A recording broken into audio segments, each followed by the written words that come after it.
I never thought the hardest moment of my life wouldn't be losing my son, but being told I had no right to mourn him. People say grief hits like a wave, a sudden collapse of everything you thought you understood about the world. But for me, grief came with a voice. Cold, sharp, unforgiving. A voice that cut deeper than the pain of death itself. I stood there beside the coffin of the boy I raised, the boy whose first cry I heard the moment he came into this world, the boy whose tiny hands once wrapped around my finger, the boy I taught to ride a bike, to face his fears, to become a man. My palm rested on the cold wooden lid. My body trembled, not from age, but from loss. People around me whispered prayers, wiped tears, placed flowers. Their murmurs blended into a distant hum.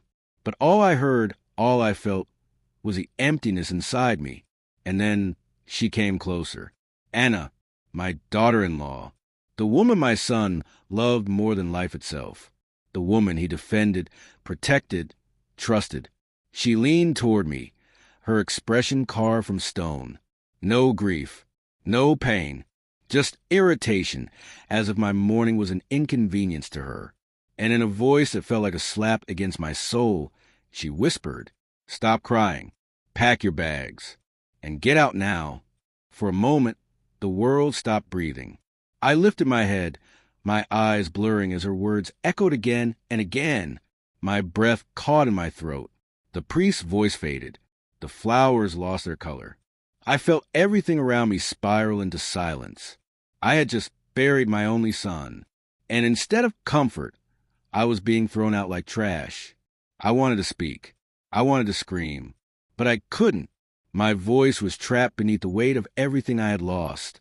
She stepped back, adjusting her dress as if nothing had happened, as if she hadn't just crushed the heart of a grieving father. But she didn't know something. Something she would soon regret. A father's grief can turn into a fire no one can control. And that moment, painful as it was, wasn't the end.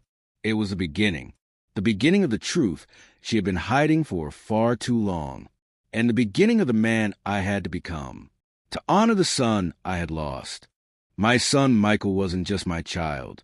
He was my pride, my reason to keep going after life took everything else from me. When my wife passed away, people said the loneliness would break me, but Michael didn't let it. Every morning, his voice echoed through the house.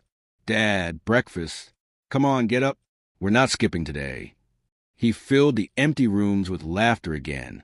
He filled my evenings with stories about work, friends, dreams, the kind of dreams young men carry before life teaches them how fragile time really is. We were a team. He'd say it proudly. "Just you and me, Dad." We repaired the old truck together. We cooked terrible meals together, meals only a father and son could pretend taste good. We talked late into the night. I watched him grow from a boy into a man who carried kindness in everything he did. And then he met Anna, beautiful, charming, with a kind of smile that could win over anyone except me. She felt staged, rehearsed, like her kindness was a performance she practiced in front of a mirror. At family dinners, she complimented everything, the food, the house, even the weather. But when Michael wasn't looking, her face dropped back into something cold, intentional. Like a curtain closing at the end of a show. I wanted to like her. God knows I tried. But there was something off. She avoided eye contact. She kept conversations short. She never asked about Michael's childhood. Never cared to know the person he was before her. And every time I tried to bond with her, she sighed or checked her phone, as if I were interrupting her world. But Michael defended her every single time. "Dad," she stressed. "Dad, marriage is new to her. Dad, please try for me." So I tried, because loving your child means loving who they love. If only I had known how much that love would cost us. If only I had known that behind her rehearsed smile was the beginning of the betrayal that would tear our family apart. It began quietly, the way storms often do, with small things. Things you ignore because love blinds you to shadows. Michael started getting tired more often. He brushed it off as work stress. But fathers notice what sons try to hide. His hands shook sometimes, just a little tremble. He pushed his plate away more often. He stopped finishing his favorite meals. He said he was fine, but the sparkle in his eyes dimmed little by little. One evening, he came home early, earlier than I had seen him come home in years. He collapsed on the couch, sweating pale. I rushed over, but before I touched him, he whispered, "Dad, don't tell Anna I came home early. She'll worry." She'll worry? The woman, who didn't even come out of the bedroom when he arrived? I watched him force a smile, but the truth was written all over him. Eventually, he agreed to see a doctor. I drove him there. I held his jacket while he filled the forms, and I sat beside him when the diagnosis came. The room felt colder. The floor felt unsteady. The words felt unreal. He needed long-term treatment. He would get weaker before he got stronger. I tried to stay strong. For him. For the boy who once believed I could fix anything. But the moment we got home, Anna didn't ask if he was okay. She didn't hug him. She didn't even look at him. She simply said, "You're early." I had plans tonight. Plans. I will never forget the way Michael tried to hide his disappointment. He sat down on the couch, leaned back, and whispered, "She'll come around. She's just overwhelmed." Overwhelmed by what? Her nails? Her phone? Her nights out? I swallowed my anger, but inside, something cracked. One night, days after his diagnosis, I stopped by unannounced. I brought soup, his favorite. When I walked into the living room, he was lying there, shivering, barely awake. "Anna, can you bring me water, please?" His voice was weak. A whisper, a plea. She shouted back from another room, "I'm busy." Busy. The word echoed in the hallway like an insult. Busy with what? Scrolling through her phone? Trying on clothes? Laughing at someone else's messages? I couldn't stand to watch him beg. I walked to the kitchen, grabbed a glass of water, and carried it to him. His eyes lifted to mine, tired, grateful, pleading. "Dad, don't be mad. She tries in her own way." But I knew, and a part of him knew too, the woman he loved wasn't loving him back. Not in the way he needed, not in the way marriage demanded. And as he grew sicker, she grew colder. Every day he lost weight. Every day she lost patience. It felt like watching a candle burn out while someone kept opening the window to make the flame die faster. I stayed silent for him because he loved her.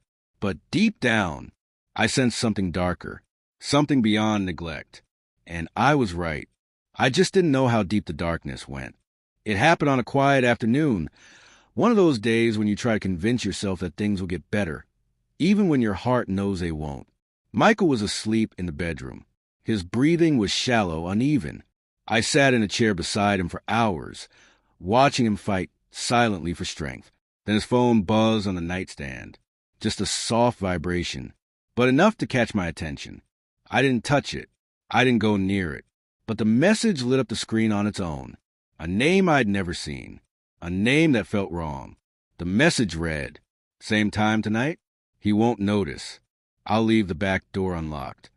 My heart froze. My breath stopped. My hands trembled. I didn't need to open it. I didn't need more proof. Everything hit me at once. She wasn't just neglecting him. She wasn't just distant. She wasn't just tired. She was betraying him, sneaking around, leaving him alone while he fought an illness that drained the life from him, meeting someone else, boldly, carelessly, inside the home he loved. I stepped outside, gripping the railing, struggling to breathe. I whispered to myself, "Not my son, not like this." I wanted to confront her. I wanted to break the door down. I wanted to scream at the world. But if I told him, if I showed him, it would break him faster than any illness. So I stayed quiet. I carried the weight alone. I carried it until it almost crushed me. And still, that wasn't the worst betrayal. No, the worst was yet to come. Much, much worse. The week before he passed, Anna changed, not for the better, but into something unrecognizable. She wouldn't let me visit. She stood in the doorway, blocking me like I was a stranger. "He's resting." He doesn't want visitors. He said he needs space. But I heard him inside. I heard his voice break through the silence. Dad? Dad, is that you? She slammed the bedroom door shut. Every day of that week, I came back. Every day, she found a new excuse. Every day, I saw less of my son. Until finally, I saw nothing at all. On the night he died, the hospital called me. Not Anna. She hadn't bothered. When I arrived, it was too late. My boy, my only boy, was lying there alone, cold, weak, shaking. But when he saw me, something inside him opened, like he had been holding everything in until that very moment. He grabbed my hand with what little strength he had left and whispered, "Dad, I'm sorry." I choked back tears. For what, son? For everything I didn't see, for everything I didn't believe. Those were his final words to me. Minutes later, the machines went silent. Anna walked in 15 minutes afterward, dressed perfectly, makeup untouched, eyes dry. She looked annoyed that her husband's death had disrupted her evening plans. And in that moment, I knew with absolute clarity, her heart had never been with my son. Not in sickness, not in love, not in life, not even in death. The day of the funeral felt unreal, like I was walking through someone else's nightmare. People moved around me in slow motion, their faces blurred by grief. Rain threatened above us, heavy clouds hanging low, as though the sky itself struggled to hold back tears. I stood beside Michael's coffin, tracing the edge of the polished wood with my fingers, the same fingers that once held him as a newborn, the same hands that steadied him as he took his first steps. How could they now be touching the last thing that held him? I whispered, "I'm here, son. Dad's here. I'm right beside you." And for a moment, just a moment, I felt something calm settle inside me. Not peace, but a kind of acceptance. The first step toward letting go. Then I heard footsteps. Sharp, purposeful. Anna. She stood beside me, not a single tear in her eyes. Her face wasn't swollen from crying. Her makeup was untouched. Her voice held no grief, no sorrow, not even a faint tremble of someone pretending to care. Instead, she looked irritated, annoyed, as if she was tired of all this funeral nonsense. When a single tear rolled down my cheek, she leaned in, close enough that only I could hear, and hissed, "Stop crying. Pack your bags. And get out now." My heart crashed against my ribs. "What were you saying?" I whispered. "You're not staying in the house anymore," she said, her jaw clenched. "Michael left everything to me. This is my home now, and I don't want you there." My hands went cold. My knees almost buckled. People around us kept praying, singing, mourning, while the woman who married my son spat venom into my ear. "You're embarrassing yourself," she added. "Just leave. Today." Something inside me snapped. Not in anger, not in hatred, but in a kind of clarity I hadn't felt in years. My tears stopped. The trembling in my hands ceased. And I realized something important. She wasn't just cruel. She was hiding something. People who act out of guilt often lash out. People who fear exposure often attack first. I stood there, looking at her, not with rage, but with a father's dawning understanding. "Fine," I said quietly. But what I meant, what she couldn't hear, was, "This isn't over. You crossed a line you cannot return from." After the funeral, I returned to the house. Our house, the one Michael grew up in, knowing she'd soon force me out. But I wasn't leaving empty-handed. I walked through every room slowly, touching the walls, remembering the laughter, the birthdays, the nights Michael and I spent watching old movies. Memories lived in every corner. But now, there was something else living in this house. Something hidden. I refused to let my son's story end with betrayal. So I began searching. Bank statements, medical papers, insurance documents, emails. I spent hours digging through drawers, files, folders, until I found something that made my stomach twist. A $78,000 transfer from Michael's treatment fund to Anna's personal account, 2 days before he died. 2 days. His final hope for extending his treatment. Stolen, rerouted, taken. I gripped the desk, trying not to collapse. And then I found something even worse. On Michael's laptop, there was a folder named Drafts. Inside, a message, unsent, unfinished, but unmistakably written by my son. Dad, if anything happens to me, please check the accounts. I think Anna's hiding things. I'm scared. My heart broke all over again. He knew. He felt something was wrong. And he tried to warn me. I printed every document, every transaction, every draft. I placed them in a folder with shaking hands. This wasn't revenge anymore. This was justice. Justice for my son, the son she abandoned, betrayed, neglected. That evening, I walked into a lawyer's office with the folder. He read silently, page after page. His eyebrows lowered. His expression hardened.